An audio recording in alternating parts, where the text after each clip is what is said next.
पाकिस्तान हमारे लिए ज़्यादा खतरा है या चाइना? दरअसल अब तो खतरा दोनों से बराबर हो चुका है, क्योंकि ऑपरेशन सिंदूर में बताया कि चीन ने डायरेक्टली मदद की। श्रीलंका में जब आप गए थे कैसा अनुभव था आपका? हमारे सामने एक बहुत ही इंटेलिजेंट टेररिस्ट ऑर्गेनाइजेशन एलटीटी था। जब हम वापस आते थे हमारे कपड़े तार तार होते थे। पूरा का पूरा कश्मीर से कश्मीरी पंडितों को विस्थापित कर दिया। वहाँ पर घटनाक्रम इतनी तेजी से हुआ और सिविल एडमिनिस्ट्रेशन एक तरह से कोलैप्स हो गया। अब तो व्यक्ति तो छोड़ दीजिए, सैटेलाइट से लड़े जाएंगे अब तो। इसको एक लो कॉस्ट ऑप्शन भी कहा जा सकता है, क्योंकि सैनिकों से ज़्यादा कीमती कुछ होता नहीं है। भारत 370 खत्म होने के बाद आतंकवादी घटनाओं में कमी आई है। पहलगाम की घटना की सबसे बड़ी बात ये थी कि उस घटना के बाद श्रीनगर में उसके खिलाफ प्रदर्शन बिल्कुल पहली बार ऐसा पहली हुआ। बार ऐसा हुआ। मणिपुर एक अलग किस्म की समस्याएं थी, आतंकवाद पूरा फैला हुआ था, 70 से अधिक आतंकी संगठन वहाँ पर सक्रिय थे। आतंकवादियों ने लोकल्स को मार्केट में जो वहाँ हाट लगता है अंधाधुंध फायरिंग करके गिरा दिया था। कश्मीर में कोई ऐसा ऑपरेशन जो आपके लिए ऐसा लगा हो सबसे मुश्किल है? 92 में हमने ऑपरेशन किया। उस ऑपरेशन में हमारे अंदर एलसी से 6 अफगानी और सूडान के मिले जुले आतंकवादी घुसे। ऑपरेशन सिंदूर के समय एयर स्ट्रिप पे एक बम गिराया, क्यों वहाँ पे हमने 4 किए जिसमें पूरा खत्म ही हो जाता? जो आपको मेन आतंकवादी उनके मार गिराने थे वो आप सफल हुए। वो सफल इसलिए हुए क्योंकि उसके बाद जो जनाजे निकले उसमें पाकिस्तान के सेना के बड़े बड़े अधिकारी तक शामिल हुए। सर पाकिस्तान से हमें सबसे बड़ा खतरा क्या है?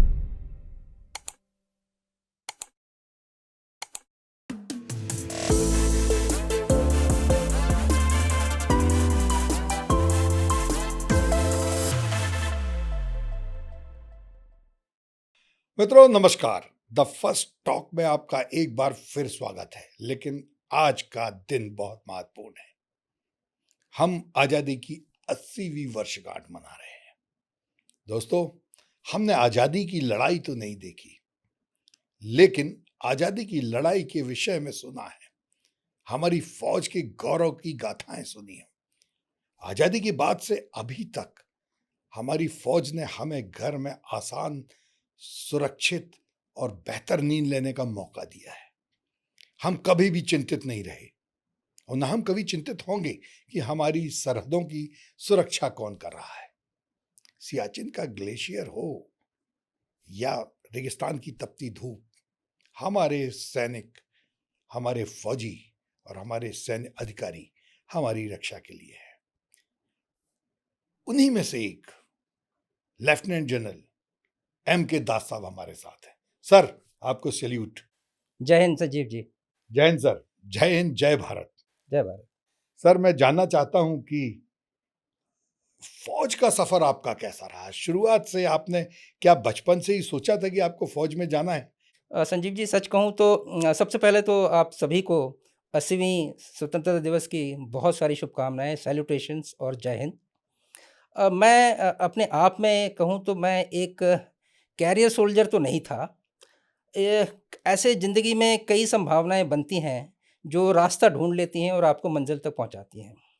मैं स्नातक था इविंग क्रिश्चियन कॉलेज प्रयागराज में, उस समय इलाहाबाद, और मेरे आसपास जो मेरे साथी थे वो सेना अधिकारी अफसर बनने के लिए तैयारी कर रहे थे, कोशिश कर रहे थे, लेकिन सफल नहीं हो पा रहे थे। तो मेरे सीनियर्स ने बोला कि एमके तुम थोड़े पढ़े लिखे लगते हो, तुम ट्राई क्यों नहीं करते? मैंने कहा ठीक है। तो उन्होंने ही मेरा फॉर्म भरा और प्रयागराज में ही सेंटर था, और उसके बाद रिटन एग्जामिनेशन हुआ। रिटन एग्जामिनेशन क्वालिफाई करके एक एसएसबी होता है, सर्विस सिलेक्शन बोर्ड, जो कि एक अलग ही प्रक्रिया होती है चुनाव की, वो भोपाल में था। तो मैं पहली बार भोपाल भी गया और आपको यकीन नहीं आएगा कि 37 कैंडिडेट्स में मेरा अकेला चुनाव हुआ। तो मैं खुद मतलब जो तैयारियां कर रहे थे वो तैयारियां करते रह हाँ, गए, और जिसने विचार भी नहीं किया था हाँ, और सेलेक्ट हो गया। और उस समय मैं सिलेक्शन हो गया। ये 1984 की बात है, और कुछ ऐसी स्थिति बनी कि बाकी कैरियर का ध्यान ही नहीं आया उस वक्त, और मैं एकेडमी यानी कि इंडियन मिलिट्री एकेडमी देहरादून पहुंच गया। आप यकीन कीजिए दिसंबर जनवरी में देहरादून में कितनी ठंड होती है, और वहाँ पर वो सख्त ट्रेनिंग शुरुआत हुई वहाँ से। और जब मैं पीछे मुड़ के देखता हूँ, और एक सेना की एक बड़ी बात होती है, आपको हर लम्हा जीवन का याद रहता है। कब आपको खाली बदन उस रात भर उस पहाड़ियों के पास खड़ा रखा गया, कुछ भी मतलब ट्रेनिंग का जिसमें आपको आपके अंदर एक मजबूती लाई जाती है, शारीरिक और मानसिक, उसको देखा। और आज और उस समय का सफ़र से लेकर मैं जब 31 दिसंबर 2023 को सेवानिवृत्त हुआ, इतने लंबे कार्यकाल के बाद और शिखर तक पहुँचा, ये अपने आप में ही एक ईश्वर का वरदान है, माता-पिता का आशीर्वाद है। और सबसे बड़ी बात सेना का जो सहयोग है, वो बताता है कि एक वे ऑफ लाइफ़ उसने मुझे तैयार किया और मैं आगे बढ़ता गया और काम करता गया। सर, मैं अपने यूथ को डराने के लिए नहीं, इंस्पायर करने के लिए आपसे जानना चाहता हूँ कि फौज की ट्रेनिंग के बारे में बड़ा सुना जाता है, बड़ी कठिन होती है, छोटी-छोटी सी बात पे आपको पनिशमेंट मिलता है, दौड़ाया जाता है। सर, थोड़ा-सा सेना की ट्रेनिंग के बारे में बताएँ। दरअसल ये एक भावना है कि हाँ, सेना की ट्रेनिंग ज़रूर सख्त होती है, लेकिन आप जब सेना में प्रवेश करते हैं तब आपको कोई एथलीट या सिक्स पैक का होने होने की कोई ज़रूरत नहीं है। जी, जी, जी। सेना का प्रशिक्षण आपको उतना सक्षम बना देता है कि आप सिक्स पैक हाँ, को भी मतलब दिखाने के लिए नहीं हाँ, है, अंदर से बल हाँ, होना आपके चाहिए। अंदर मानसिक और शारीरिक शक्ति ला देता है। ये प्रशिक्षण की एक एक बहुत बड़ी ख़ासियत होती है। हमारे सैनिक ज़रूर अधिकारियों से ज़्यादा सक्षम होते हैं क्योंकि वो ज़्यादातर गाँवों से आते हैं। लेकिन अधिकारियों में भी जो उनकी ट्रेनिंग की का ड्यूरेशन होता है, आने वाले करियर में बाद में मैं लेफ्टिनेंट जनरल के तौर पर ऑफिसर्स ट्रेनिंग एकेडमी चेन्नई का कमांडेंट बना। जहाँ पर मेरे सामने अब ना केवल युवकों को बल्कि युवतियों को भी ट्रेनिंग कराने की बहुत बड़ी चुनौती मतलब थी। जो आपने सीखा था, वो वो सिखाने का मौका मिल अब गया मुझे है। सिखाने का मौका था और एक एक बड़ा परिवर्तन लाने का मौका था। और वो दिखाता है कि आप कम समय में भी आप बहुत कुछ हासिल कर सकते हैं। इसका बहुत अच्छा उदाहरण हमारे जो युवा हैं उनको अग्निवीर समझना चाहिए कि 6 महीने की ट्रेनिंग में भी आपको एक सक्षम अग्निवीर या सैनिक बना देता है। सर, सबसे कठिन ट्रेनिंग का पार्ट क्या होता है? हाँ, तो मुझे अगर अगर मैं पीछे मुड़ के देखूँ तो जो सबसे कठिन जो ट्रेनिंग का हिस्सा होता है वो एंड्योरेंस होता है। एंड्योरेंस का मतलब होता है कि आप में लंबे रूट में पूरे लोड के साथ तकरीबन 20 किलो वज़न पीठ के ऊपर हुँ, आपके हुँ। साथ, हुँ, एक हुँ। राइफ़ल वो जो हमारे में उस ज़माने में राइफ़ल थी वो 6 किलो की होती थी। अरे वाह! और उसको लेके पहाड़ियों पर आप एक कोने से दूसरे रूट मार्च करते हुए, नेविगेशन करते हुए, यानी कि आप पूरे के पूरे उस रास्ते को ढूँढते हुए, आपको पता नहीं है, आपका सिर्फ़ एक नक्शा है। कहीं भी छोड़ दिया गया आपको आपको छोड़ दिया गया है, और वहाँ से पॉइंट पे स्टार्ट पॉइंट पहुँचना है। पॉइंट दूसरे पॉइंट पहुँचना है। वो मेरे हिसाब से एक सबसे मुश्किल काम होता है, लेकिन वो आपको एक बार आप कर लेते हैं, जैसे हमारे यहाँ हम इन्फैंट्री ऑफ़िसर हैं, एक कमांडो कोर्स होता है। पहले 30 दिन का होता था और अब 35 दिन का होता है, तो हम उसको 30 डेज़ आरआई रिग्रेस इम्प्रिज़नमेंट बोलते थे। और वो समाप्त होता है 50 किलोमीटर रूट मार्च के साथ। हुँ। पूरे 20 किलो लोड पीछे, आपका हथियार। अगर आप वो कर लेते हैं तो आपको इतना यकीन हो जाएगा कि जीवन में मैं कहीं पर भी थक नहीं सकता। ये अपने आप में बहुत बड़ी आपकी ट्रेनिंग आपको सिखलाती है। ऐसा लगता है कि बस बहुत हो गया अब, बहुत हो गया अब। इससे अच्छा कहीं कॉलेज में प्रोफ़ेसर होते, कभी कहीं किसी इंजीनियरिंग कॉलेज में बच्चों को पढ़ा रहे होते। नहीं, मैं एक बहुत अच्छा उदाहरण देता हूँ जब भी मैं अपने सैनिकों से, युवाओं से बात करता हूँ। तो मैराथन जो दौड़ होती है वो 42 किलोमीटर से थोड़ी ज़्यादा होती है। तो जब मैराथन दौड़ते हैं और हम सभी ने वो मैराथन अपने टाइम में दौड़ा हुआ है। हाफ मैराथन तो बहुत कॉमन है आजकल 21 किलोमीटर का, बिल्कुल। लेकिन फुल मैराथन की बात कर रहा हूँ। जी। तो फुल मैराथन में आप 25 किलोमीटर, 30 किलोमीटर तो दौड़ ही लेते हैं। जब आप युवा होते हैं, ट्रेनिंग कर रहे होते हैं। 30 किलोमीटर के बाद जो आपने सवाल है वो शरीर में आने शुरू होते हैं, अभी मन में मैंने आने आयरन मैन, जो अमेरिका में आयरन मैन होता है, हाँ। आयरलैंड में आयरन मैन, मैंने उनका भी पॉडकास्ट किया था। उन्होंने भी यही बताया कि एक समय आके तो ऐसा लगता है कि यार कहाँ चले, लेकिन जो गर्व की अनुभूति होती है जीतने पे, उस बिल्कुल, उसकी बात तो अलग है। वो हर लम्हे में यानी 35 किलोमीटर पहुँच जाते हैं आप, 40 किलोमीटर पहुँच जाते हैं, फिर भी शरीर का कोई न कोई कोना इतना दर्द कर रहा होता है कि अब छोड़ देते हैं। लेकिन लेकिन वो दिमाग में वो बात होती है कि कि मुझे बस फिनिश जीतना है। पॉइंट तक पहुँचना है।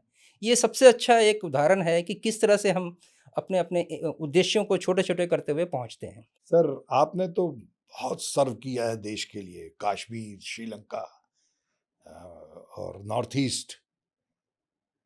कोई बताइए कि श्रीलंका में जब आप गए थे, मुझे ऐसा याद है कि आप भारतीय सेना के पीस कीपिंग फोर्स में श्रीलंका गए थे, जब बड़ा उथल पुथल थी श्रीलंका में।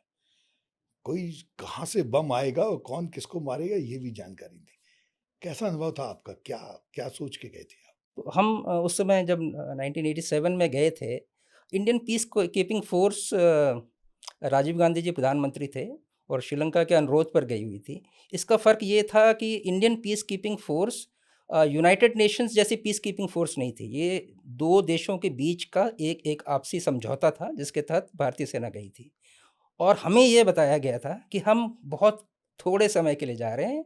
ये समस्या 3 महीने से 6 महीने समय में हम हल कर लेंगे और वापस आ जाएँगे। आपको यकीन नहीं आएगा, हम तकरीबन 2 साल वहाँ रहे। आप 2 साल हाँ, वहाँ रहे। तकरीबन 2 साल से थोड़ा हाँ, समय कम रहे। जी, जी, लगभग 2 साल। हाँ, और मुझे तो अपना खुद याद है कि मैं तो बिल्कुल एक छोटा-सा सूटकेस और एक पिट्ठू होता है जो फ़ौज का, जी, जी, जी। वही लेकर गया था कि छोटा जी, जाना है, ज़्यादा से मैं सामान क्यों ले जाऊँ? जी, और वो लेकर गया था। लेकिन वहाँ की चुनौतियों ने हमें एक्चुअली, अगर मैं सच कहूँ संजीव जी, तो जो मैं आज हूँ, उस चुनौतियों ने मुझे बनाया है। एक हमारे सामने एक बहुत ही इंटेलिजेंट टेररिस्ट ऑर्गेनाइज़ेशन एलटीटी था। जी।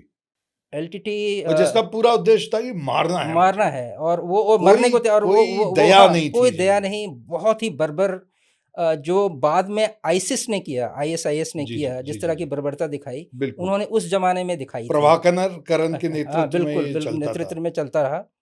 पर वहाँ उस समय की सेना ने और हमने ये सिखाया कि हमारे संसाधन बहुत कम थे उस समय। अगर आज की अच्छा। सेना आप देखते हैं, जी, जी, जो जी। पैदल सेना देखते हैं, हमारे पास लेकिन एक एक जज़्बा था कि हमारे सैनिक सबसे अच्छे थे। जी। और आपको हमें ये हमने देखा कि हमारे साथी आस-पास बलिदान हुए, अधिकारी हुए, जवान हुए, आस-पास की यूनिटों के हुए। अरे! हमारे प्रधानमंत्री इस हाँ, हाँ, घटना के बाद बलिदान हो गए। हाँ, उनके हुए। और जब वो वहाँ पर एक गार्ड इंस्पेक्शन कर रहे थे, तो श्रीलंकाई गार्ड ने उनके जी। ऊपर एक हमला करने की भी कोशिश की थी राजीव बिल्कुल, गांधी के ऊपर। बिल्कुल। तो एक मुश्किल समय था, लेकिन मैं अगर समझता हूँ कि मुझे मुझे फाउंडेशन या बुनियाद मिली अपने सैन्य करियर की, तो वो श्रीलंका में एज़ इंडियन की पीसिंग फ़ोर्स के दौरान मिली। और जिसने मुझे उस समय वीरता के लिए सेना मेडल भी मिला मुझे। तो वो अब उस समय के ज़माने में और उस ऑपरेशन में मुझे गर्व है कि जिसमें हमें मिला, हमें 1 वीर चक्र मिले, 3 सेना मेडल मिले। तो वो बताता है कि उस समय, और सबसे बड़ी बात ये है जो कि मैं कहना चाहूँगा कि आप जब ऐसे क्षेत्रों में ऑपरेशन करते हैं, तब आप सैनिकों का दिल जीतते, अपने सैनिकों का। जी। यानी कि आप लीडर बन जाते हैं, उनके नेचुरल लीड। नेतृत्व क्षमता हाँ, आपकी वो बस उसी समय समझ में आती है। उनको एक बार ये समझ आ जाए। जी। जैसे मैं एक उदाहरण देता हूँ, मैं कोई बहुत ज़्यादा नेविगेशन के बारे में या नहीं जानता मान लीजिए, लेकिन उनमें एक भावना थी कि ये साहब ऐसे हैं कि अगर हम जंगल में भटक भी गए तो ये रास्ता ढूँढ निकालेंगे। हमें अब छोड़ेंगे नहीं। छोड़ेंगे नहीं और रास्ता भी ढूँढ निकाल के वापस ले आएँगे। अब मेरे लिए बहुत बड़ा चैलेंज होता था ये, कि ये तो कहते हैं कि आप ले चलो साहब जहाँ ले जाना है, और अभी कुछ भी नज़र नहीं आ रहा। जंगल इतने घने थे, इतने घने जंगल श्रीलंका के, ज जैसे जब हम वापस आते थे हमारे कपड़े तार-तार होते थे। और आपको ये भी नहीं मालूम कि इन जंगलों में से कौन निकल के कौन आने निकल वाला आ रहा है, है। और एलटीटीई का सूरज की रोशनी कौन भी व्यक्ति आ नहीं जाएगा। पहुँचती थी, सूरज की अच्छा। रोशनी नहीं भी नहीं पहुँचती थी, ऐसे घने जंगलों में। और फिर तो जंगल में जंगली जानवर, जानवर, साँप, हाँ, बिच्छू, बिल्कुल। उनकी भी सारी बड़ी सारी संख्या थी। और पानी की कमी सबसे बड़ी वहाँ पर देखिए दिक्कत आती थी। अक्सर हम जो छोटा-सा वहाँ कुलम या पॉन्ड होता है, उसमें वहाँ के जानवर भी पानी पीते थे और वही पानी हम भी पीते थे। और कोई ग्रेट। कोई नहीं था। भारतीय सेना को सलाम। नहीं, नहीं, वो ये सिखाता है कि वो, और हम सभी उसी इन्हीं अनुभवों से आगे बढ़े हैं। सर, श्रीलंका के बाद सीधे आपने कश्मीर की तरफ रुख किया। बीच में कुछ और पोस्टिंग कुछ समय बिताया, लेकिन एक महत्वपूर्ण जगह थी कश्मीर। और उस समय आप कश्मीर पहुंचे जब कश्मीर जल रहा था। क्या अनुभव थे आपके? तो सबसे पहले संजीव जी बताना चाहूँगा, जो मेरी अपनी पेरेंट रेजिमेंट है, वो है Jammu and Kashmir light infantry, great. JAKLI, short में बोलते हैं JAKLI। इसकी खासियत ये है कि ये आज़ादी के बाद बनी भारत की पहली अपनी रेजिमेंट है। यानी कि हमारे पास रेजिमेंट्स हैं, ग्रेनेडियर्स है, राजपूत है, वो अंग्रेज़ों के ज़माने से और पहले से चली आ रही हैं। आजादी के बाद ये ये पहली पहली रेजिमेंट। रेजिमेंट बनी थी, 1948 में खड़ी हुई थी। और मेरा सौभाग्य है कि मैं उसमें कमीशन मुझे मिला। जी। बाद में उसी यूनिट को कमान करने का भी मौका मिला। तो और हमारे 100% सैनिक जम्मू एंड कश्मीर के हैं। आज जम्मू एंड कश्मीर और लद्दाख कह लीजिए, लेकिन पूरे के पूरे सैनिक उसी राज्य से आते हैं। तो हमारे लिए एक एक चैलेंज और हो जाता है कि आप अपने राज्य में स्थिति को संभालने के लिए ज़िम्मेवार बनाए जा रहे हैं। जी। एक बहुत बड़ा चैलेंज होता बहुत है। बड़ी जिम्मेदारी और आपको बहुत दी। बड़ी ज़िम्मेवारी, क्योंकि सैनिकों के परिवार वहीं पर वहीं है, पर है। वहीं पर है। जिसके खिलाफ आप ऑपरेशन कर रहे हैं, वो हो सकता है उसका भाई, पिता, मित्र, रिश्तेदार कोई भी हो हाँ, सकता है। बिल्कुल। और वो बाद में मुझे अपने सेना के आखिरी 5 सालों में इसी रेजिमेंट का मुखिया बनने का मौका मिला। ग्रेट। इसे कर्नल ऑफ द रेजिमेंट कहते हैं। मैं 5 साल से भी ज़्यादा समय तक इस रेजिमेंट का मुखिया था। तो मैं अभी कश्मीर की बात करना चाहूँगा। जी। तो कश्मीर के जो हालात थे वो जो हम कश्मीर वैली ले लें और साउथ कश्मीर में थोड़े अलग थे। कश्मीर वैली में शुरू के जो ऑपरेशंस थे या जो स्थिति थी वो अचानक खराब हो गई थी। यानी कि कहते-कहते, देखते-देखते स्थिति जैसे खराब हो जाती है और ज़्यादा समय नहीं मिलता। दूसरी बात ये थी कि उस समय सेनाओं को जो कि गाँव के इलाके में होता है इंसर्जेंसी या टेररिज़्म, रूरल इंसर्जेंसी और अर्बन इंसर्जेंसी, अब दोनों का सामना एक साथ करना था। क्योंकि जो आतंकवादी थे वो कस्बों में भी थे, शहर की तरफ भी थे, गाँव में भी थे। जो हमारा लाइन ऑफ कंट्रोल है वहाँ थे।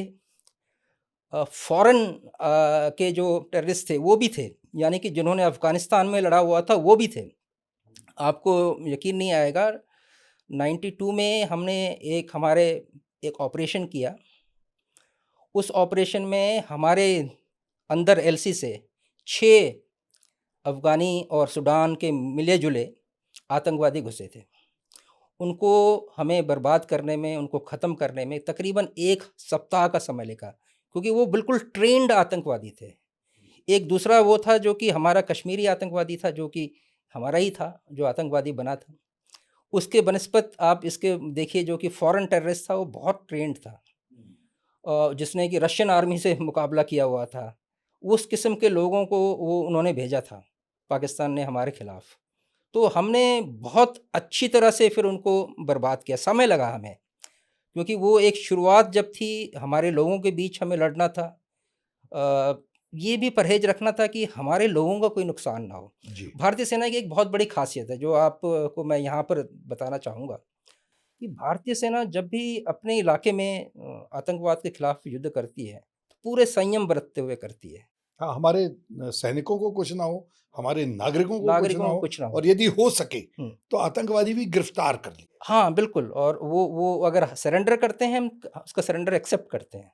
हमेशा हम उसको सरेंडर करने के लिए ही पहले पुकारते हैं। तो ये एक मुश्किल दौर था, बहुत मुश्किल दौर था। और हमने कभी भी बड़े हथियारों का इस्तेमाल नहीं, जैसे कि अभी आप देख रहे हैं पाकिस्तान अफ़गानिस्तान में अपने फाइटर जेट से बम गिरा रहा है, हेलीकॉप्टर गनशिप से फायर कर रहे हैं, हम ऐसा कभी नहीं करते। कभी नहीं कर। हम ऐसा कभी नहीं, हम कभी भी क्योंकि हम कोशिश ये करते हैं कि हमारे नागरिकों को और हमारे जो कोलैटरल डैमेज है वो कम से कम हो, कम से कम हो। ये एक बहुत ये मुश्किल भारत दौर की था। शांति की नीति है कि हम सबके साथ ये चाहते हैं कि आप भी शांत रहें, हमें भी शांत रहने दें। बिल्कुल। और चाहे वो आतंकवादी हो या कोई भी हमारा दुश्मन हो, पहले उसे मौका दिया जाता है कि सरेंडर कर लिया जाए। सर ये बताइए कि जब आप लोग आतंकवादियों को पकड़ने के लिए काम करते थे, वहीं के लोग हैं, बहुत सारे वहाँ के नौजवान हैं, जो पाकिस्तान से ट्रेनिंग लेके आए थे। कितनी मुश्किल आती है कि पता चला कि आपके ही जो सेना का कोई बंदा है, उसी का कोई रिश्तेदार है। हाँ, ये ज़रूर कोशिश हमेशा इसमें 3-4 सतह पर काम किया जाता है। आम तौर पर सेना ना केवल आतंक विरोधी अभियान चलाती है, बल्कि वहाँ के लोगों से जुड़ती है, बताती है कि क्या-क्या हो सकता है। लेकिन फिर भी आपने सच कहा कि कुछ उनके रिश्तेदार, कुछ युवा भटक जाते हैं और वो रास्ता पकड़ लेते हैं। लेकिन जब ये बात हो जाती है, तब वो हमारे लिए वो सिर्फ़ आतंकवादी रह जाता है। सर वो सैनिक के लिए भी आतंकवादी आतंकवादी ही होता है जिसका भाई आपके साथ सेना में और ऑपरेशन पे है, या आप ये करते हैं कि उसके रिश्तेदार या भाइयों को उस ऑपरेशन से दूर रखते नहीं, ऐसा अक्सर नहीं हो पाता है। दरअसल वो भी एक तरह से अपने आप को तैयार कर लेता है कि अब उसे जो भी है उसके सामने वो आतंकवादी है। पर ऐसी घटनाएँ कम हुई हैं, जो मेरा अपना पर्सनल अनुभव है कि कम हुई हैं, ऐसा नहीं है, लेकिन कम हुई हैं।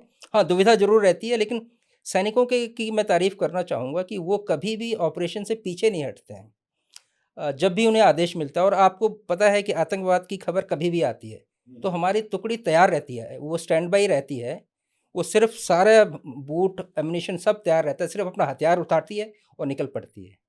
तो ये एक तरह से आपको मानना पड़ेगा कि कभी भी मैंने ऐसा नहीं देखा, और मुझे गर्व है इस बात का भारतीय सेना पर, कि कभी भी हमने आदेश दिया और कोई भी ऑपरेशन में जाने में कोई भी हिचकिचाहट हुई। देखिए, ये कितने गर्व की बात है हमारे लिए, भारतीय सेना के लिए और हर एक भारतीय के लिए कि जब सेना अपने हथियार उठाती है, तो ये नहीं देखती कि सामने वाला कौन है।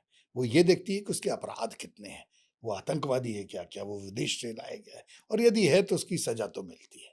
यही भारतीय सेना का गर्व का अनुभव है। सर, कश्मीर में कोई ऐसा ऑपरेशन जो आपके लिए ऐसा लगा हो सबसे मुश्किल है, लेकिन सबसे महत्वपूर्ण था? अगर मैं कश्मीर की बात करूँ तो टर्निंग पॉइंट वही वाला ऑपरेशन कहूँगा जब हमने फॉरेन टेररिस्ट को मारा था।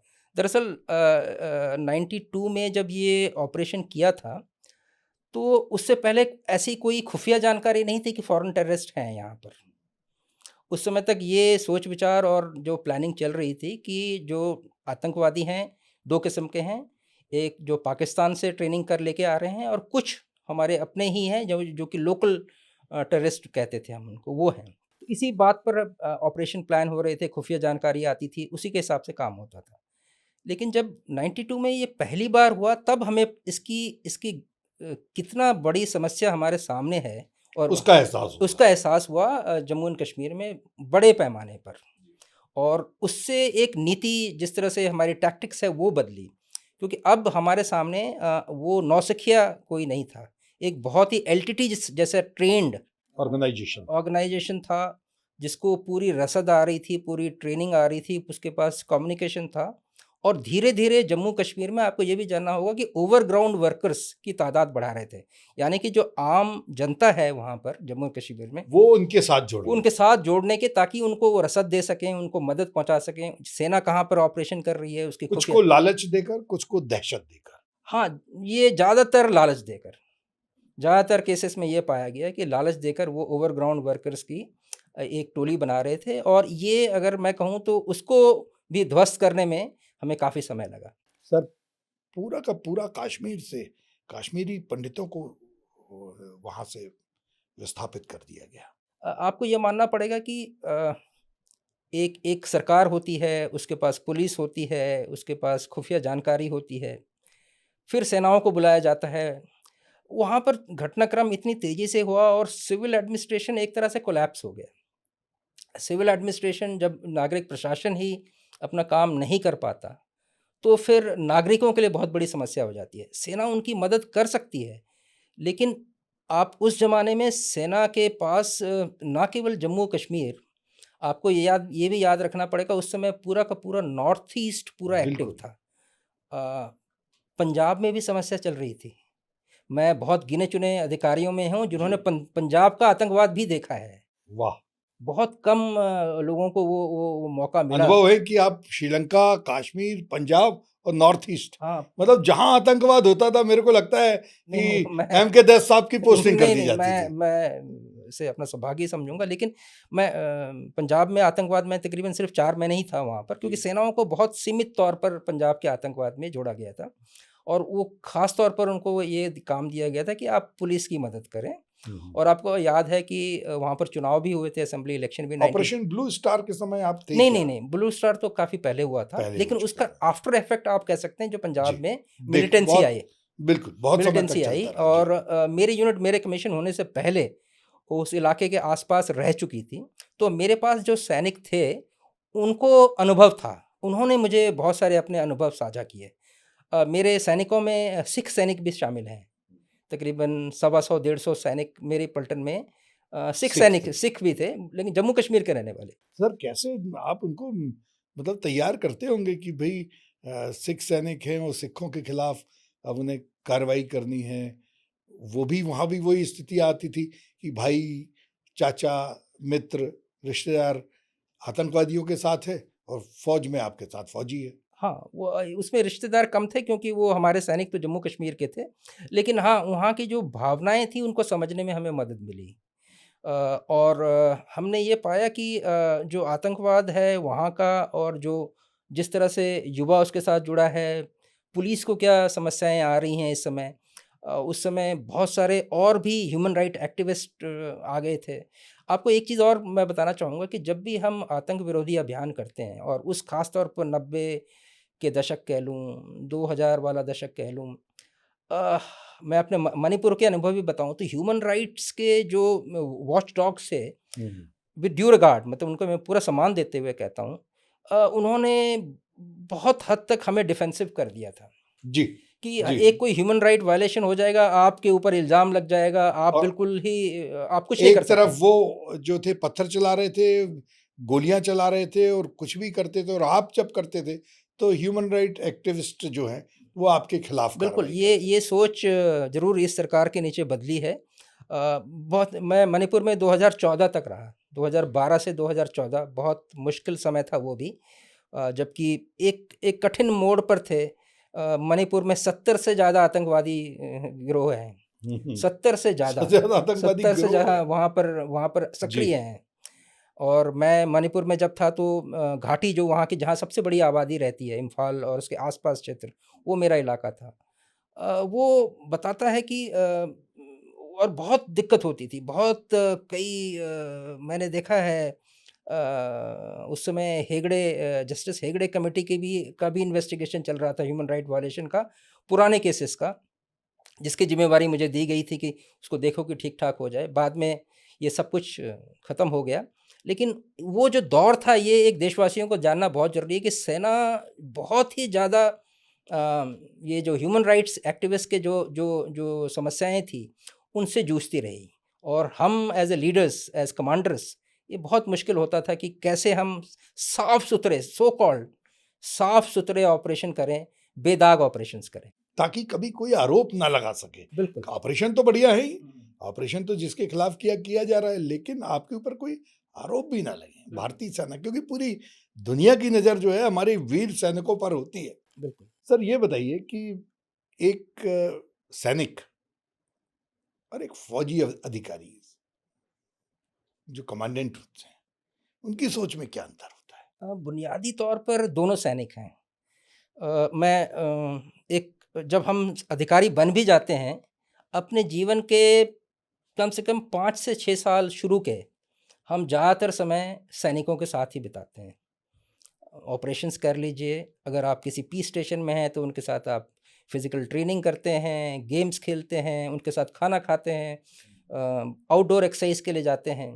तो एक तरह से एक अधिकारी जब युवा अधिकारी होता है, उसको उसको ये बताया जाता है कमान अधिकारी द्वारा कि आप एक सैनिक की मनोदशा को समझो। दूसरी बात, उसकी भाषा को सिखाया जाता है। आप गोरखा रेजिमेंट में कमीशन हुए हैं, आपको गोरखाली सीखनी पड़ेगी। आप सिख रेजिमेंट में गए हैं, आपको पंजाबी आनी पड़ेगी। मेरे रेजिमेंट में मेरे लड़के डोगरी बोलते हैं, तो हमें डोगरी सीखनी पड़ी, ताकि उनसे आप वार्तालाप कर सकें, कम्युनिकेशन बहुत अच्छा कर सकें। लेकिन जो सैनिक होता है, एक बहुत अच्छी ख़ासियत जो भारतीय सेना के सैनिकों में है, उसको अपने कमान अधिकारी और अधिकारी पर अटूट विश्वास होता है। ये एक बहुत अच्छा बॉन्डिंग बॉन्डिंग होती है कि जब उसे मालूम है कि आगे वो खतरे के लिए बढ़ रहा है आगे, गोली कभी भी आ सकती है, वो फिर भी आगे बढ़ता है, क्योंकि आदेश है। सर ये बताइए कि आजकल जो सेना का काम है वो सिर्फ बॉर्डर सिक्योरिटी नहीं बचा, काफी अलग हट गया है।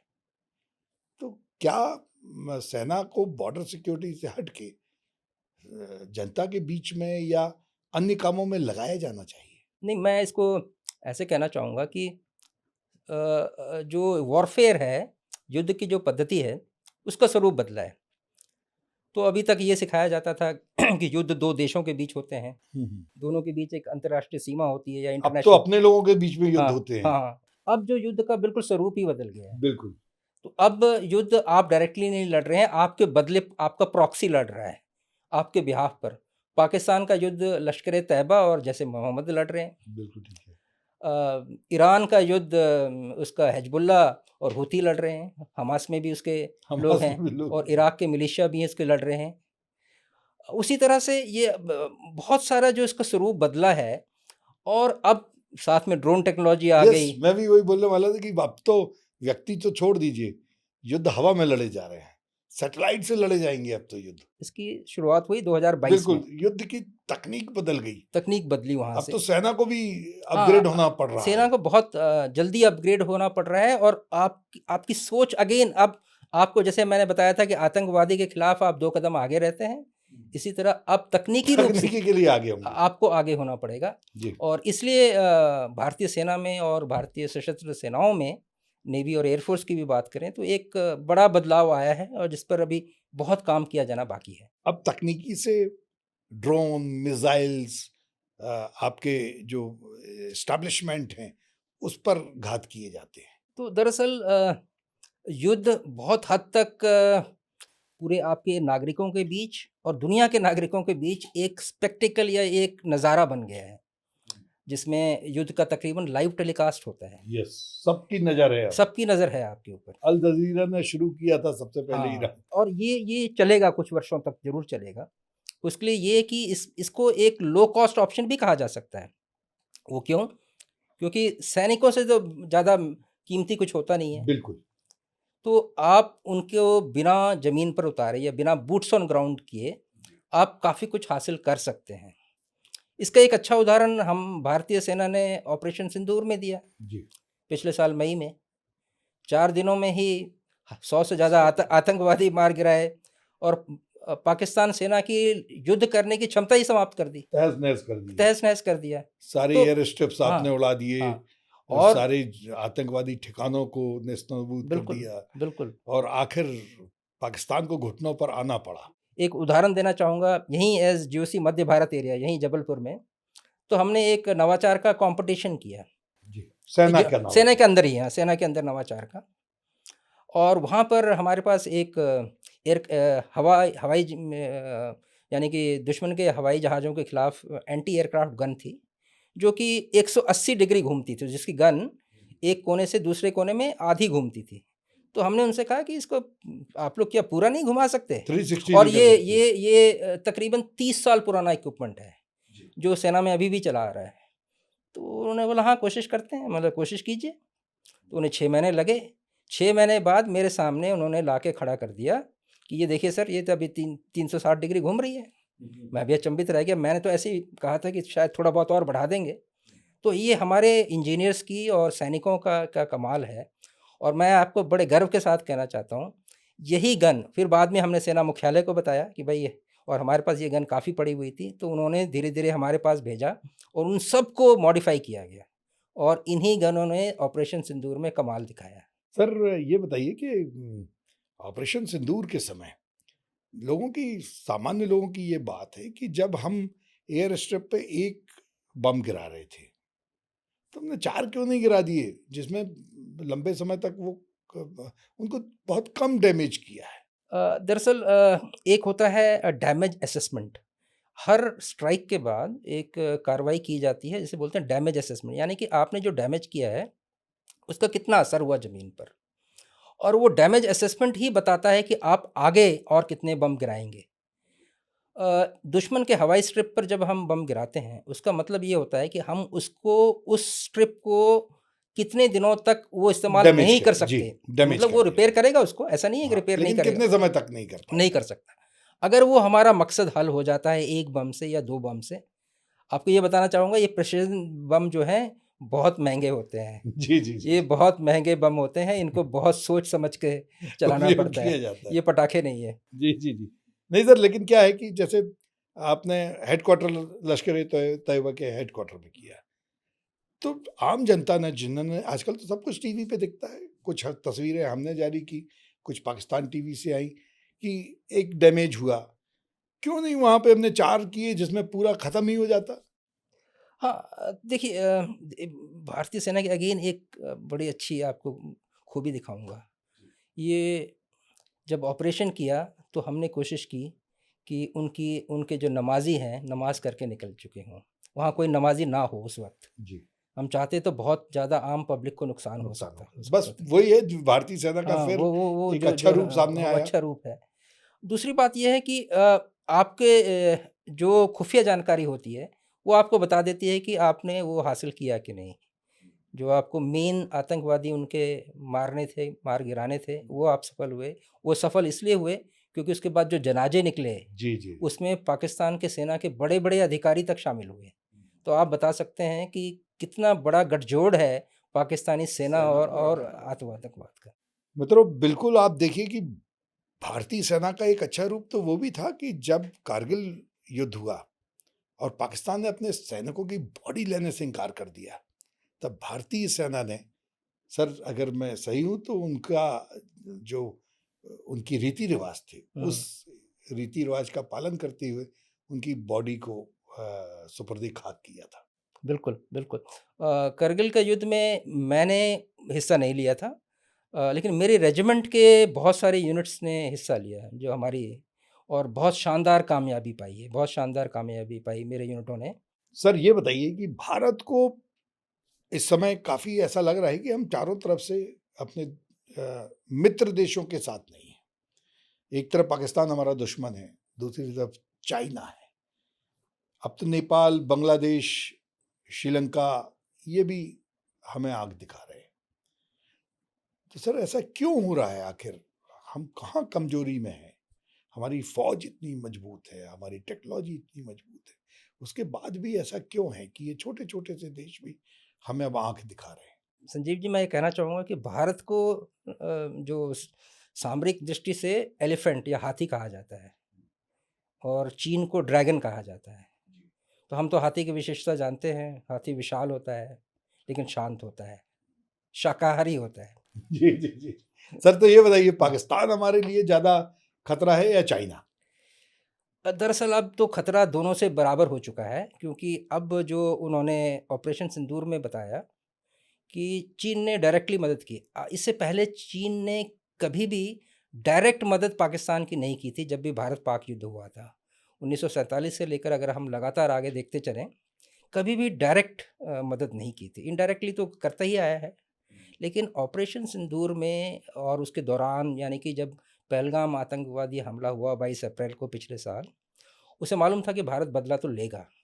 तो तब से खुफिया जानकारी, सैटेलाइट के पिक्चर्स, उसको हथियार, सामान, रडार सिस्टम्स, हवाई जहाज़, anti aircraft gun, drones, missiles बहुत तादाद में दिए, और पब्लिकली बाद में उन्होंने कबूल भी किया, इस बात को माना।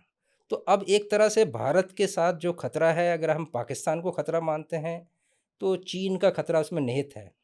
लेकिन सैन्य दृष्टि से जो भारत के लिए सबसे बड़ा खतरा वो चीन ही रहा है, और ये इस बात की जानकारी हमें काफ़ी 1 दशक से ज़्यादा समय से है, और उसी हिसाब से तैयारी भी हो रही है। और वो तैयारी का एक अच्छा उदाहरण ये है कि गलवान में जब 2020 में जून में जब झड़प हुई, उसके बाद हमारे सैनिकों की हमने जो वहाँ पर अपनी मौजूदगी रखी और जो चीन का मुकाबला किया, ये इसका कम विवरण मिलता है, क्योंकि वो डायरेक्ट कॉन्फ्लिक्ट नहीं है, रोज़ गोलीबारी नहीं हो रही है। लेकिन हमने अपनी जो सैनिकों की उपस्थिति, अपने जो एयर मुकाबला किया हमने। मुकाबला किया, और वो मुकाबला ऐसा है कि ये हुआ कि हमारे सैनिक तो 15,000 16,000 की फीट की ऊँचाइयों में, उन ऊँचाइयों में, हाई एल्टीट्यूड कहते हैं हम उनको, ये सुपर हाई एल्टीट्यूड कहते हैं, रहने के आदी हैं। आदी हैं। चीन के सैनिक तो 6 महीने में बीमार पड़ने लगे, जी। और 6 महीने इसीलिए तो डिसएंगेजमेंट के लिए उसने गुहार लगाई। जो उसने 2025 में डिसएंगेजमेंट के लिए वो राज़ी हुआ, वो इसलिए हुआ कि उसके सैनिक बीमार पड़ने लगे, क्योंकि वो नहीं झेल सके। हाँ, हमारे सैनिक तो क्योंकि जो कुछ खबरें आई, हाँ, चाइना से सारी खबरें तो आती नहीं हैं, पर जो कुछ चित्र आए और कुछ जानकारियाँ पब्लिक डोमेन में आई कि कितने सारे सैनिकों की वहाँ पर कब्रें बनाई गईं, किस तरीके से सेना ने हाथ खड़े कर दिए कि वो अब नहीं रह सकते हैं इतने ठंडे मौसम में। तो ये सब भी भारत के लिए एक प्लस पॉइंट है। बिल्कुल, हमारे पास ना केवल उस इलाके के रहने वाले सैनिक हैं, बल्कि जो बाकी, मान लीजिए आप तमिलनाडु का एक सैनिक है, वो पैदा तो पहाड़ों में नहीं हुआ, जी, लेकिन जी, वो जी। सैनिक भी, तमिलनाडु का सैनिक 16,000 की फीट की ऊँचाई में उसी बहादुरी से लड़ता है, जैसे कि एक लद्दाख का सैनिक।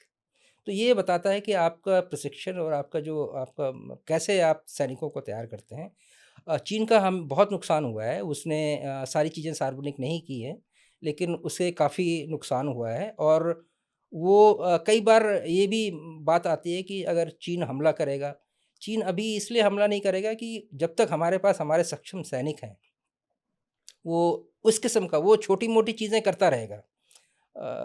छोटे-मोटे चीज़ों में घुस जाना, थोड़ा वापस चले जाना, वो सब चीज़ें करता रहेगा।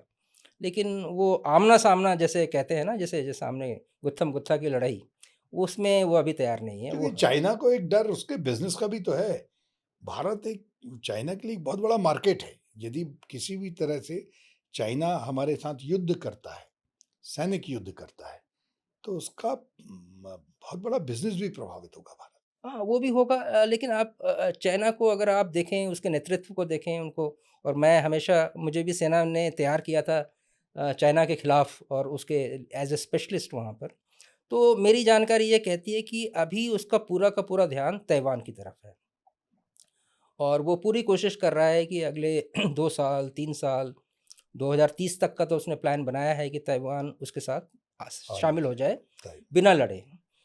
और अगर लड़ने की ज़रूरत पड़े तो उसके लिए तैयारी भी कर रहा है। तो लेकिन ये एक चीज़ ये भी देखना पड़ेगा कि सेना चीन अपनी क्षमताओं को बढ़ा-चढ़ा कर बताता है। ये मैं आपके दर्शकों को बताना चाहूँगा कि एक उसकी एक एक बड़ी ख़ासियत है। अगर उसकी काबिलियत 10 किलोमीटर की है, दौड़ने की है, तो वो 100 किलोमीटर बताएगा। दिखाएगा वो। वो ऐसे चित्र दिखाएगा, वो आप हमें उससे अचंभित नहीं होना है। हमें वास्तविकता का ध्यान रखना है, और वो भी आफ्टर ऑल एक सैनिक ही है, सेना है उसके पास। सबसे बड़ी बात हमारे पास क्या है कि जब हम लाइन ऑफ एक्चुअल कंट्रोल की बात करते हैं, जो दुर्गम ऊँचाइयों की बात करते हैं, वहाँ पर हमने काफ़ी ज़्यादा, बहुत ज़्यादा इम्प्रूवमेंट हुआ है। बल्कि मैं तो कहूँगा कि पिछले 8-10 सालों में मैंने खुद वहाँ पर काफ़ी क काम किया है, अरुणाचल में, सिक्किम में। वहाँ पर मैं इतना ज़रूर कहना चाहूँगा कि वहाँ जो इंफ्रास्ट्रक्चर की कमी थी भारतीय सेना के लिए, क्योंकि हमारी एक सोच ये थी कि भई अगर हम सड़कें वहाँ तक बना देंगे बॉर्डर तक, तो चीन वही सड़कें पकड़ के हमारे शहरों तक पहुँच जाएगा। इस सोच को बदला गया। इस सोच को बदलकर सड़कें और ऑपरेशनल ट्रैक्स होते हैं जो, इसमें लाइट गाड़ियाँ जा सकें, वो बनाई गई हैं सुदूर चौकियों तक। सर, पाकिस्तान से हमें सबसे बड़ा खतरा क्या है? देखिए, पाकिस्तान डायरेक्ट यानी हमले की क्षमता अब उसकी ख़त्म होती जा रही है। खुद अपने आप आंतरिक समस्याओं से जूझ रहा है, चाहे बलूचिस्तान हो, खैबर पख्तूनख्वा हो, अफ़गानिस्तान बॉर्डर हो। हाँ, वो आतंकवादी जो वारदातें हैं उन्हीं का सहारा लेगा। उसकी वजह ये है कि अभी भी पूरी दुनिया में एक सहमति नहीं बनी है कि आतंकवाद को किस गंभीरता से लिया जाए। भारत खुद इस पर बहुत पहल कर रहा है, आतंकवाद की डेफ़िनेशन, उसकी परिभाषा के बारे में काम करता रहा है। लेकिन पाकिस्तान के साथ आने वाले समय में हमें आतंकवाद के लिए तैयार रहना पड़ेगा। अगर आप लोगों ने नोट किया होगा पिछले 2-3 साल में, पहले ये होता था कि हमारा जो कश्मीर वैली जिसे हम कहते थे, कश्मीर डिवीज़न अगर ज्योग्राफिकली कहा जाए, तो वहाँ पर आतंकवाद ज़्यादा था। और जो साउथ कश्मीर था या जम्मू डिवीज़न जिसे कहा जाता था, वहाँ पर आतंकवाद अपेक्षाकृत कम होता था। राजौरी कह लीजिए, पुंछ कह लीजिए। जी। लेकिन जब से ये 2019 में आर्टिकल 370 को निरस्त किया गया, उन्होंने ये कोशिश की है और प्लान्ड तरीके से की है कि जम्मू डिवीज़न को भी एक्टिव किया जाए। तो आपने देखा होगा सांबा क्षेत्र में, जम्मू क्षेत्र में आतंकवाद की, और राजौरी में, पुंछ के आसपास आतंकवाद की घटनाएँ पिछले 3-4 साल में बढ़ी हैं।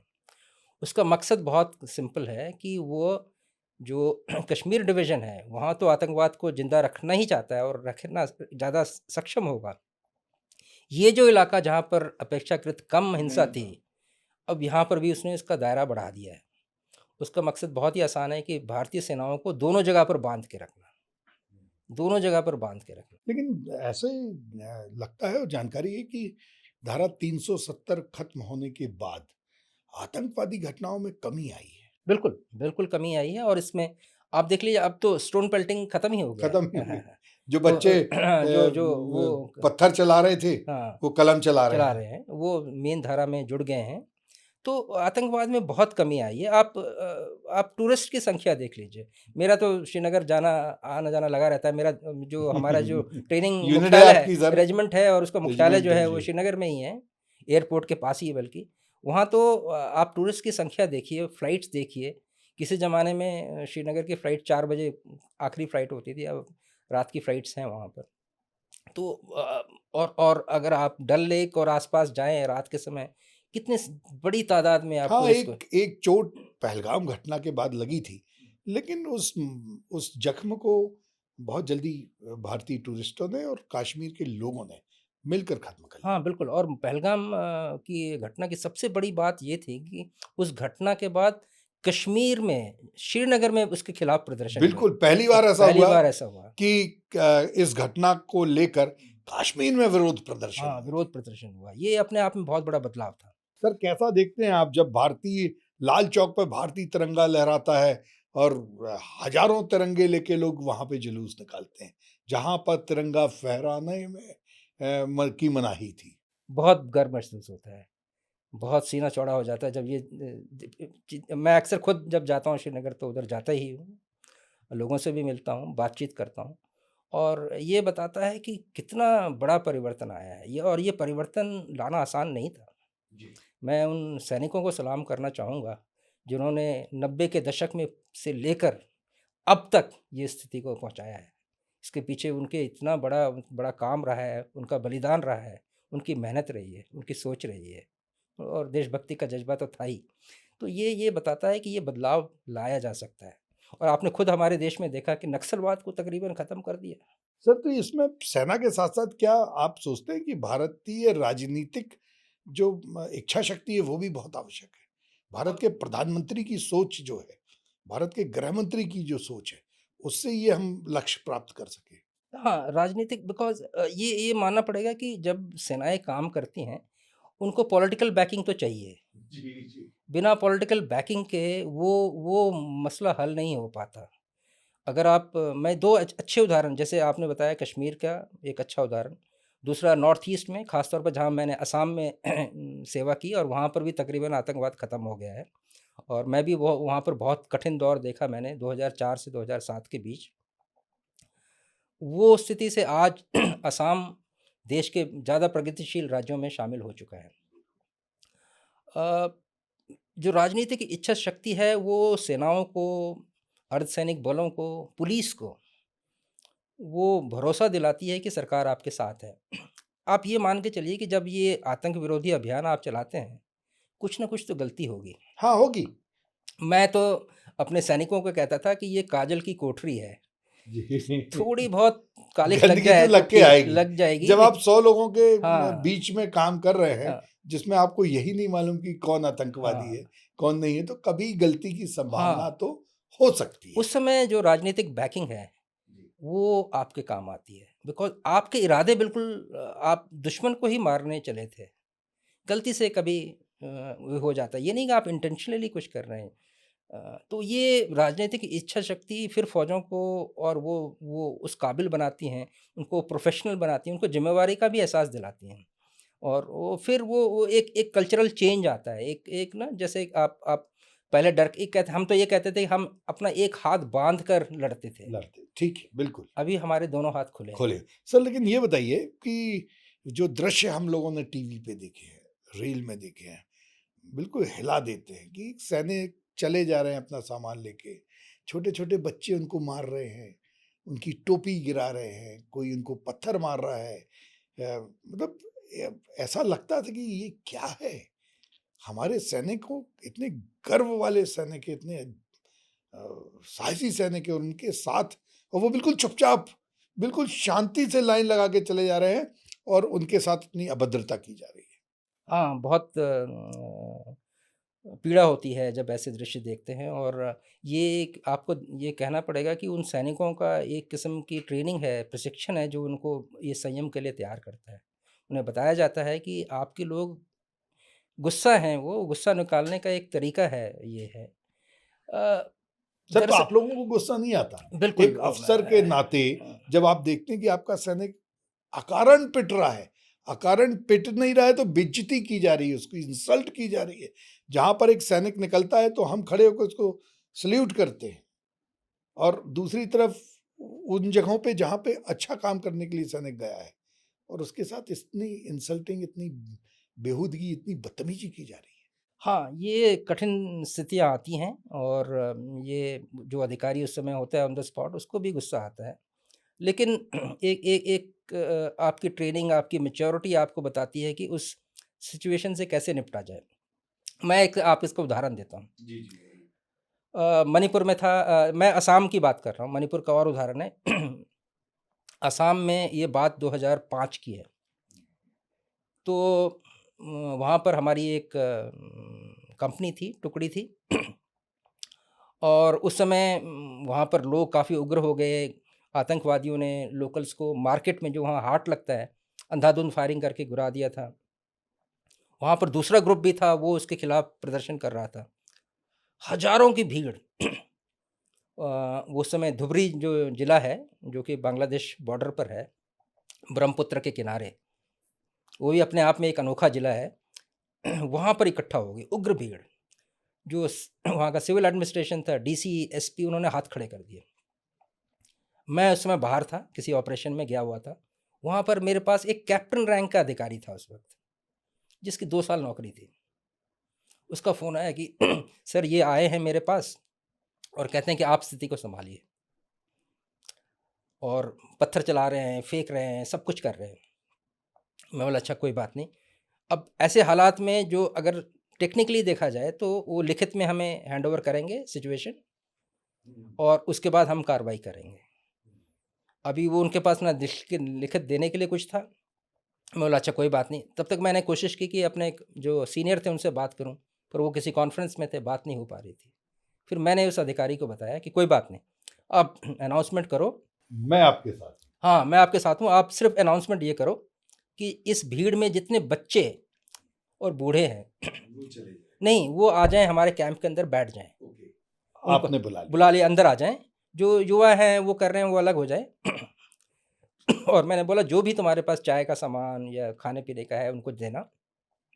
और मैं कहता हूँ कि इसी एक जज्बे ने, एक हरकत ने उस भीड़ का रुख बदल दिया। जब हमारे सैनिकों ने उनको बुलाया, वो अभी तक पत्थर फेंक रहे थे, हाँ, हाँ। अभी हमने उनको बुलाकर उनको चाय पिलाना, पानी पिलाना शुरू किया। और वो अचानक भीड़ जो इतनी उग्र थी, वो शांत हो गई। शांत हो गई। अभी भी वो थोड़ा बहुत शोर कर रहे थे कि हम चाहते हैं आपके कमान अधिकारी से मिलना, ये तो बेकार है, समथिंग लाइक दैट। तो फिर मुझे समय लगा, मुझे तकरीबन 2 घंटे लगे वहाँ तक पहुँचने में, क्योंकि सड़कें उतनी अच्छी नहीं थी। मैं पहुँचा और फिर मैंने उनसे बात की, और आपको यकीन नहीं आएगा 2 घंटे के अंदर उसके बाद सारी स्थिति सामान्य हो गई।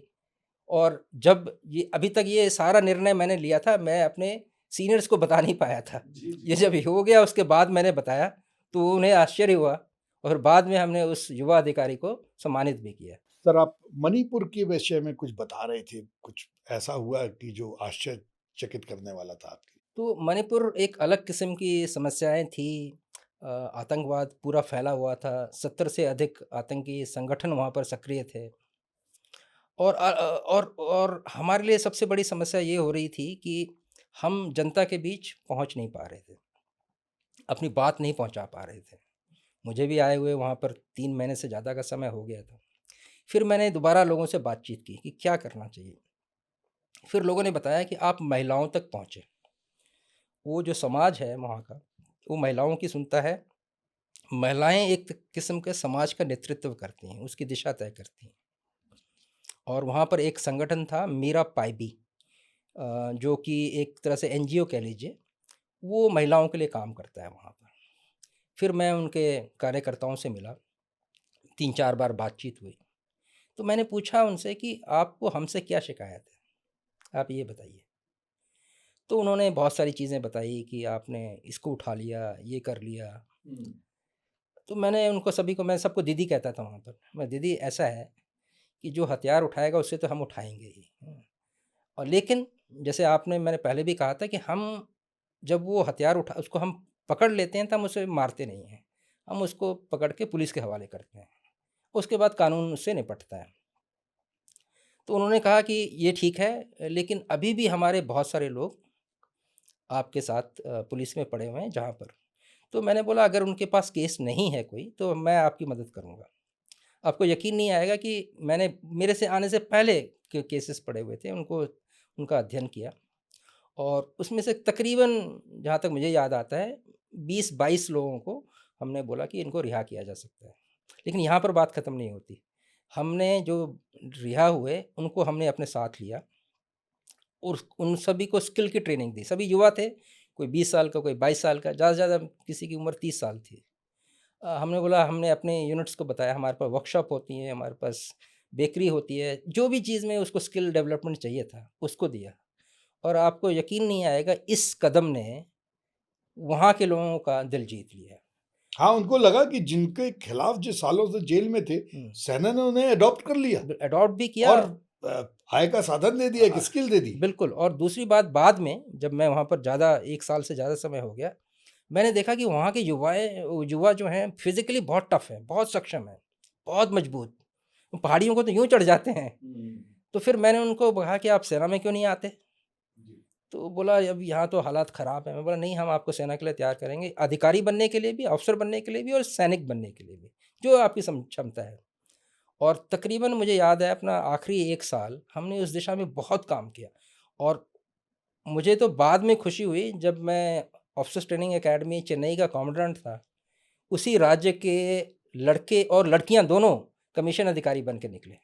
ग्रेट। मतलब एक पूरा परिवर्तन हो गया, माइंडसेट चेंज हो गया। सर अब कुछ बातें और मैं आपसे जानना चाहता हूँ कि अब एआई आ गया है, टेक्नोलॉजी बहुत बढ़ गई है, सैटेलाइट है, सैटेलाइट मैप्स हैं, तो अब कुछ भी छिपा नहीं है पूरी दुनिया से। एक सामान्य व्यक्ति के सामने बहुत कुछ आ जाता है। मैं एआई से अगर कुछ सेना के बारे में पूछता हूँ तो बहुत सारी जानकारियां निकल के आ जाती हैं। तो कैसे भारतीय सेना पूरी दुनिया से जो अपने उनके न्यूक्लियर प्रोग्राम्स चल रहे हैं और भी जो प्रोग्राम चले, कैसे बचा के रखती है? देखिए, गोपनीयता तो बहुत ज़रूरी होती है। और ये मानकर भी चला, जब हम प्लान्स बनाते हैं कोई भी, हम ये भी मान के चलते हैं कि दुश्मन को इसका अगर पता होगा हाँ, तो हम मतलब उसकी भी आपकी तैयारी तैयारी होती है। होती है। क्योंकि कई ग्रेट। बार, हाँ, ये कई बार होता है। वैसे भी वॉरफेयर में हमें सिखाया जाता है कि when the first bullet is fired, the plan is the first casualty. यानी कि जब पहली गोली चलेगी, जो आपने प्लान बनाया था, वो स्वाहा हो जाएगा, अब आगे करो। तो ये तो एक सोच का तरीका है। लेकिन जैसे आपने बताया था कि चीन के बहुत सारे उपकरण, उनकी उनकी पहुँच है, उनसे भी बचने के काफ़ी उपाय किए गए हैं। काफ़ी स्वदेशी चीज़ें इस पर डेवलप की गई हैं हमारी अपनी कंपनीज़ ने। और सबसे अच्छी बात भारत में ये हुई है कि पिछले 3-4 साल में मैंने खुद देखा, जो प्राइवेट इंडस्ट्री है वो डिफेंस में बढ़ चढ़ कर काम कर रही है। जरूर। ये एक बहुत बड़ा बदलाव आया है अभी जो। जबलपुर में एक डिफेंस एक्सपो लगा था, बिल्कुल। मैं तो जान के आश्चर्यचकित रह गया कि जो बम शेल्स हैं वो प्राइवेट कंपनी बना रही बिल्कुल, बिल्कुल। और मैं उसमें मैंने भी अपना योगदान दिया था। है। और हमारी कोशिश थी कि जबलपुर और उसके आस-पास का क्षेत्र एक अच्छा डिफेंस डिफेंस क्लस्टर क्लस्टर बन बने। जाए। जी, और उस जी। पर काम भी हो रहा है। और आने वाले समय में, ये नहीं कि आज उसकी ज़रूरत है, क्योंकि जबलपुर और ये जो मध्य का क्षेत्र है, ये एक ऐसी संभावना बताता है। पहली बात तो ये सेफ एंड सिक्योर है। जी, बिल्कुल। हाँ, बिल्कुल मध्य में है मध्य में है और सेफ एंड और सिक्योर सेफ है। एंड सिक्योर्ड है। हाँ, बिल्कुल। तो वो उस किस्म का एक, और प्राइवेट इंडस्ट्री ने बढ़ चढ़कर, ख़ास तौर पर अभी तो डीआरडीओ ने ड्रोन्स के लिए सीधा के सीधा उन्होंने बोला है कि आप भारी तादाद में बनाइए, क्योंकि ड्रोन आपको चाहिए सस्ते ड्रोन आप। जी, जी, जैसे जी। आपने कहा जैसे सैनिक बिल्कुल। बलिदान होंगे, ड्रोन गिरें तो ज़्यादा दर्द ना हो। मान लो हुँ, आपका 1 लाख का ड्रोन गिर भी गया तो कोई बात नहीं, कोई बात नहीं। कोई बात नहीं। हुँ। और इतने ड्रोन छोड़ जैसे अभी हो रहा है, इस वॉर में जो हम देख रहे हैं इज़राइल और ये ईरान के वार में कि बस ड्रोन ही ड्रोन चल रहे हैं, ड्रोन ही ड्रोन छोड़े जा रहे हैं।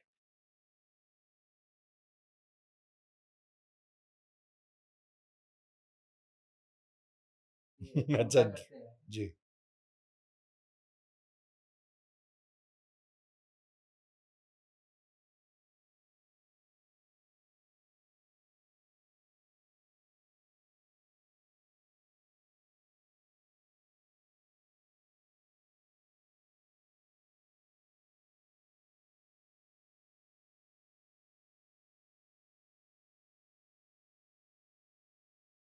तो कितनी मिसाइल छोड़ेंगे हम? तो वो आप कुछ ना कुछ तो टारगेट तक पहुँच जाएँगे।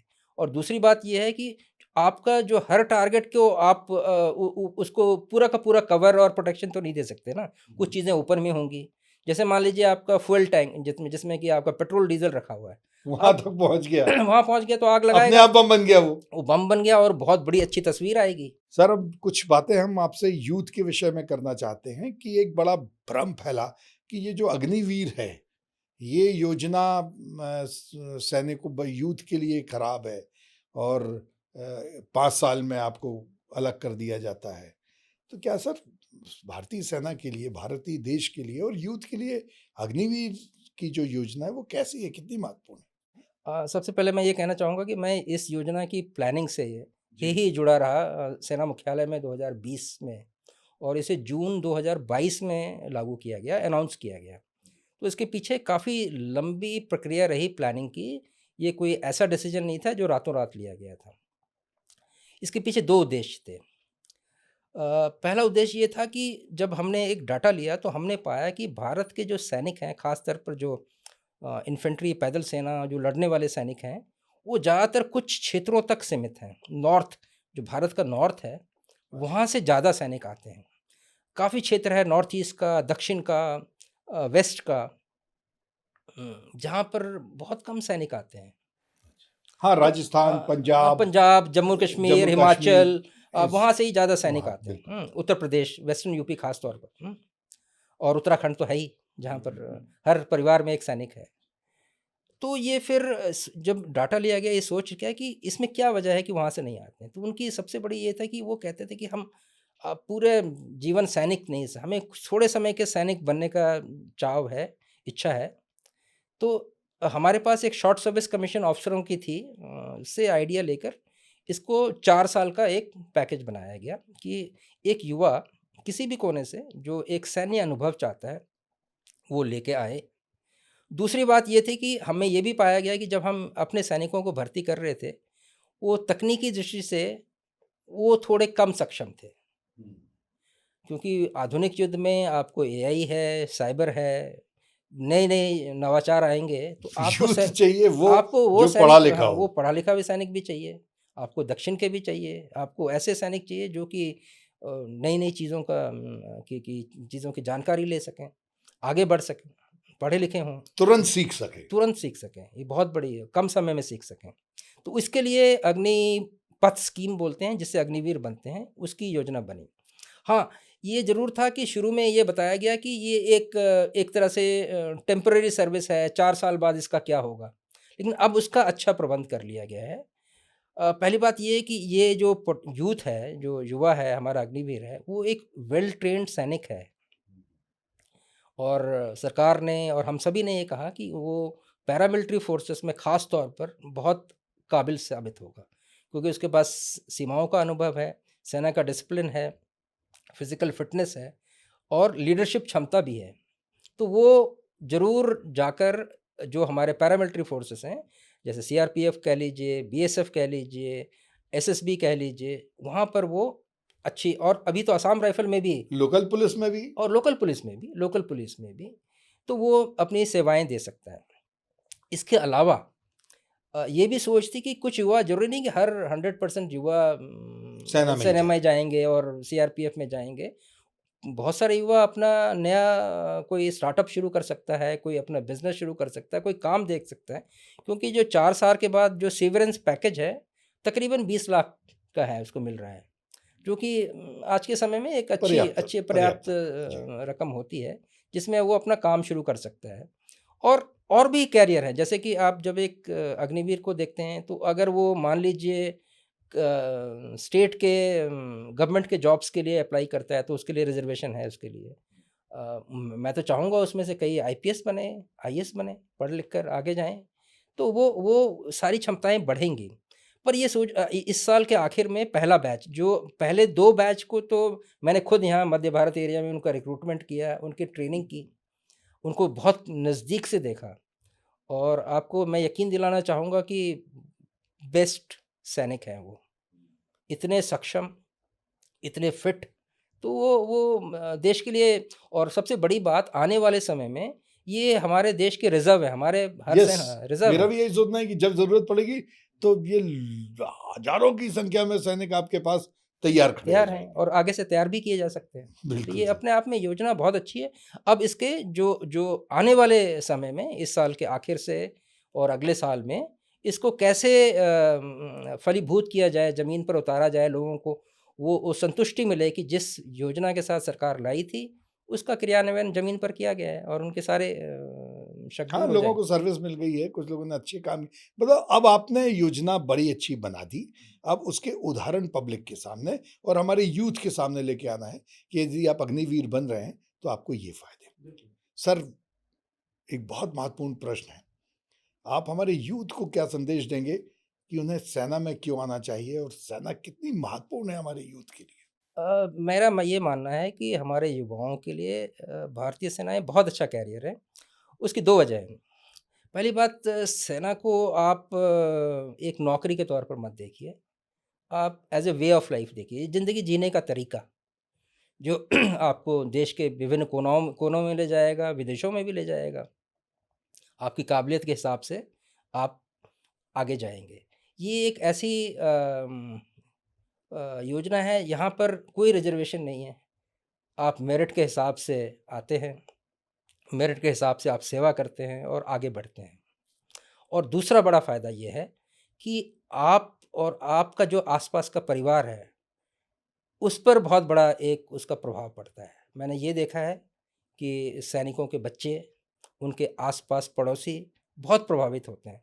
तो एक परिवार में से जब एक सैनिक निकल जाता है, पूरे परिवार का, पूरे खानदान का सम्मान बढ़ बढ़ जाता है। जाता है। ये एक अपने आप में बहुत बड़ा परिवर्तन आता है और इसके लिए भारतीय समाज को हमें धन्यवाद देना चाहिए, जो कि सैनिकों को हमेशा इतना सम्मान देता है। सर, यूथ के लिए, जो आज का पढ़ा-लिखा यूथ है, इंजीनियर हैं, जो अच्छी उच्च शिक्षा प्राप्त की है, एमबीए किए हुए हैं, उनके लिए भी सेना में कुछ विशेष स्थान है क्या? बिल्कुल।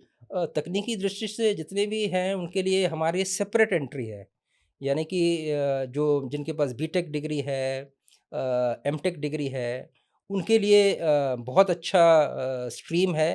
उनकी उनकी बहुत सारी चीज़ों में तो उनको लिखित परीक्षा से भी नहीं गुज़रना पड़ता, सीधा एसएसबी के लिए जाते हैं।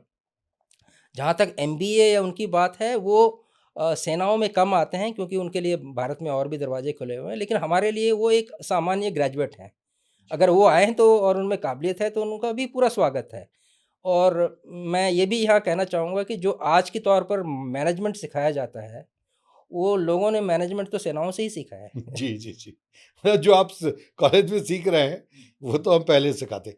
सर, मेडिकल फील्ड, नर्सेज हैं, डॉक्टर्स हैं, स्पेशलिस्ट हैं, इनके लिए भी क्या सेना में कुछ विशेष प्रावधान है, या इनकी एंट्री कैसे होती है? जो हमारा यूथ है, कोई एमबीबीएस किया हुआ है, किसी ने एमडी किया हुआ है, नर्सिंग में है, फिजियोथेरेपी किया हुआ है, तो इसके लिए भी कुछ विशेष स्थान हैं क्या? कि आप सिर्फ जो मेडिकल कॉलेज है आपका सेना का, आईएमएफसी, एफएमसी, हाँ, एफएमसी पुणे में है। एएफएमसी हाँ, पुणे, हाँ। कि वहीं से लेते हैं? नहीं, नहीं, हाँ, अभी हमारे पास एफएमसी हमारा मेन फीडर है डॉक्टर्स के लिए, जहाँ पर आप 12वीं के बाद जाते हैं और अपना एमबीबीएस की डिग्री हासिल करते हैं और सेनाओं में आते हैं।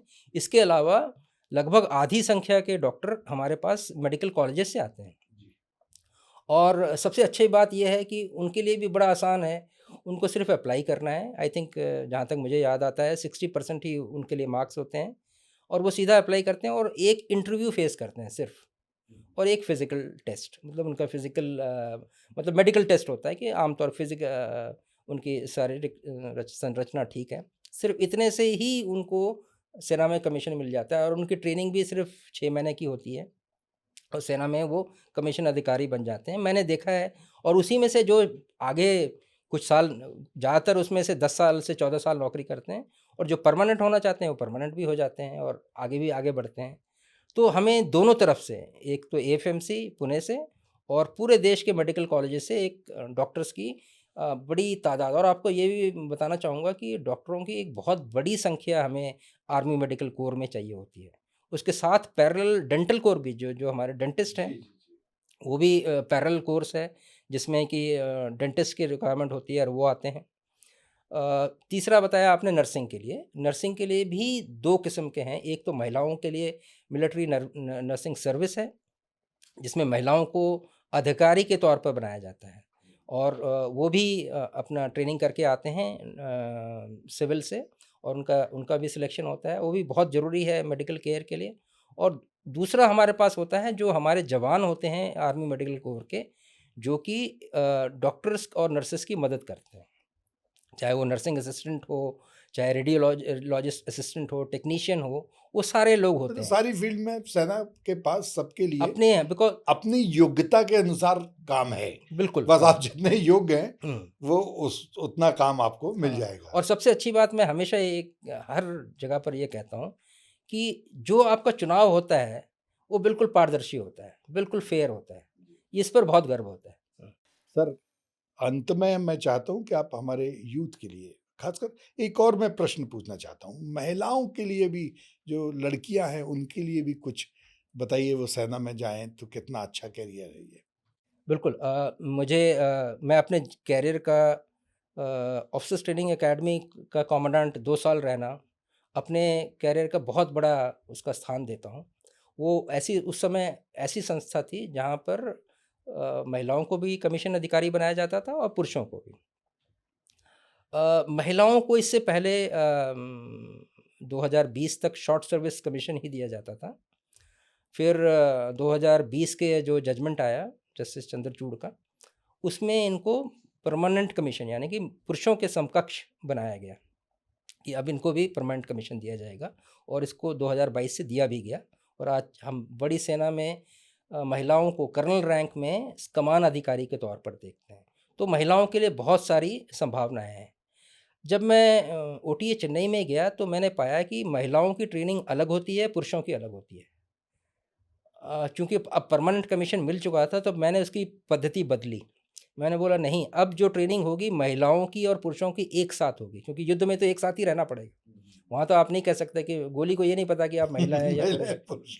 तो आपको उसको एक integrated model of training start किया हमने 2022 में सॉरी 2020 में और वो उसके मैं मुझे सबसे बड़ी खुशी आती है कि महिलाओं ने हमने बहुत उनका जो जो स्टैंडर्ड थे, फिज़िकल थे, एंड्योरेंस के उनके मानक बढ़ा दिए, कठिन कर दिए और उन्होंने उन सब मानकों को अच्छी तरह से प्राप्त किया।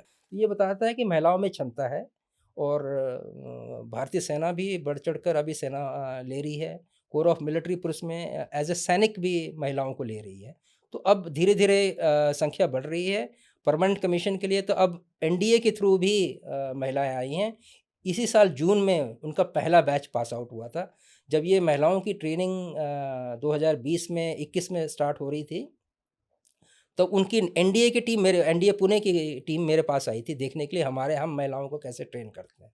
और वही मॉडल उन्होंने एनडीए में जाके लगाया और वो बड़ी खुशी हुई कि इस साल अधिकारी बनकर वो महिलाएँ देश की सेवा देश की करेंगे। सेवा कर रही हैं। सर, आज का दिन तो हमारे लिए, हर भारतवासी के लिए बहुत गौरव का दिन है।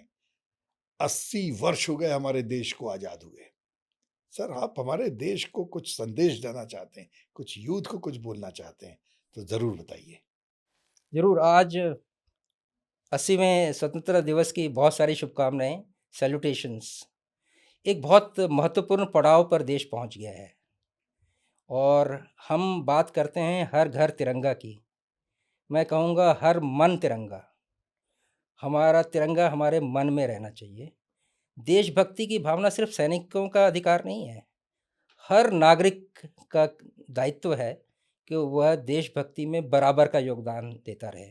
और आज से बेहतर दिन क्या हो सकता है कि जब हम एक प्रण लें कि हम आगे देश के लिए जो भी बन पड़ेगा, अपनी स्थिति के हिसाब से, अपनी क्षमता के हिसाब से करते रहेंगे और देश को नई ऊँचाइयों तक ले जाना चाहेंगे। बहुत सारी शुभकामनाएँ और जय हिंद। तो मित्रों, इतनी देर बात करके हमें जो भारतीय सेना पे गर्व होता है वो और भी बढ़ रहा है। यदि आप यंग हैं, आप यूथ हैं, तो अपने भविष्य को भारतीय सेना में बनाने के विषय में जरूर सोचें, क्योंकि ना सिर्फ आपका भविष्य बनेगा, बल्कि देश का भविष्य भी उज्जवल होगा।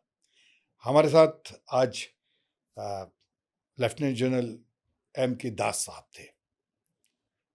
दास साहब की बातों ने हमें बहुत सारी जो शंकाएं थी उनका भी समाधान किया। इसी तरह से आप हमारे अगले पॉडकास्ट में किसे सुनना चाहते हैं हमें ज़रूर बताएं। द फर्स्ट टॉक को सब्सक्राइब करें और शेयर करें, क्योंकि हम हर शनिवार की शाम 6 बजे आपके लिए लेके आते हैं एक और मेहमान को।